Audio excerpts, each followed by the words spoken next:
मोर्चा के और भारतीय जनता पार्टी के प्रत्येक कार्यकर्ता को मैं सिर साष्टांग प्रणाम करता हूं। आपके प्यार के लिए प्यार कि ये आने वाले चुनाव जो है, ये चुनाव राष्ट्रीय चुनाव, ये कोई पंचायत का चुनाव नहीं, किसी एक जाति या बिरादरी संगठन के चुनाव नहीं, ये विधायक का चुनाव भी नहीं, ये आने वाले 5 साल के लिए देश की प्रधानमंत्री को चुनने वाला चुनाव। इसलिए एक बहुत महत्वपूर्ण चुनाव में हम सबको पार्टिसिपेट करने का मौका है। 2 चीज आप याद रखें। नरेंद्र मोदी जी प्रधानमंत्री बनने से पहले भारत की स्थिति कैसा था और आज भारत कैसा है। 10 साल पहले जब अखबार हम पढ़ते थे, रोज अखबार में हजारों करोड़ों घोटाले का न्यूज हर दिन हम पढ़ते थे। विशेष रूप में हिंदुओं के त्योहार के आसपास टेररिस्ट बॉम्ब स्फोट, वो बेंगलुरु हो, चेन्नई हो, कोयम्बतूर हो, अहमदाबाद हो, मुंबई हो, दिल्ली हो, जहां जाते थे वहां टेररिस्ट लोग बम स्फोट करते। हजारों आम जनता टेररिज्म के वजह से मर चुके, जान खो चुके, और पूरे विश्व में भारत की आर्थिक स्थिति भी बहुत कमजोर हो गई। पूरे विश्व में सबसे कमजोर 5 आर्थिक स्थितियों में, आर्थिक शक्तियों में एक भारत बन गया। ये कांग्रेस सरकार की हालत है।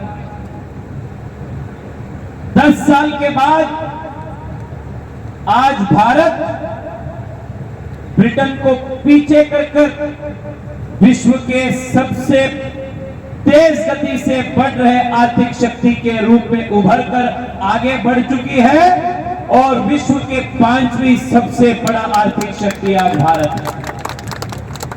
हम टेररिज्म को बंद कर चुके, सिर्फ भारत के अंदर ही नहीं, पाकिस्तान के अंदर भी जितने भी टेररिस्ट कैंप्स थे, उन सभी टेररिस्ट कैंप को भी न्यूट्रलाइज करके सर्जिकल स्ट्राइक करने का ताकत आज भारत दिखाया है, तो नरेंद्र मोदी जी के नेतृत्व में दिखाया।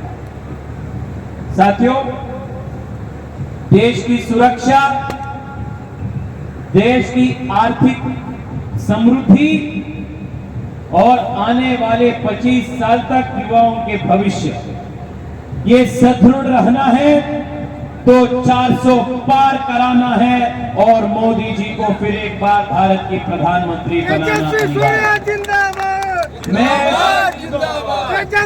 साथियों, आप सब जानते हैं मैं कर्नाटका से आता हूं और पिछले 10 महीने 1 साल से कर्नाटका में कांग्रेस की सरकार है। पिछले 10 महीने में कांग्रेस कर्नाटका में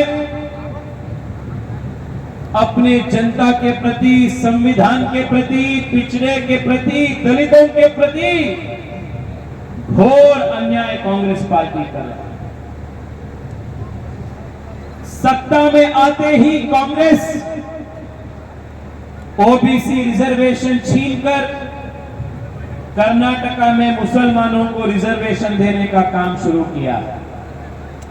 बाबा साहेब अंबेडकर जी ने धर्म के आधार पर रिजर्वेशन देने का विचार को विरोध किए थे।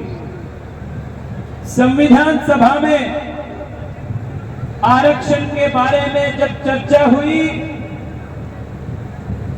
तब सब लोग एक मत पे स्पष्ट है कि देश में धर्म के आधार पर कभी आरक्षण नहीं मिलेगा।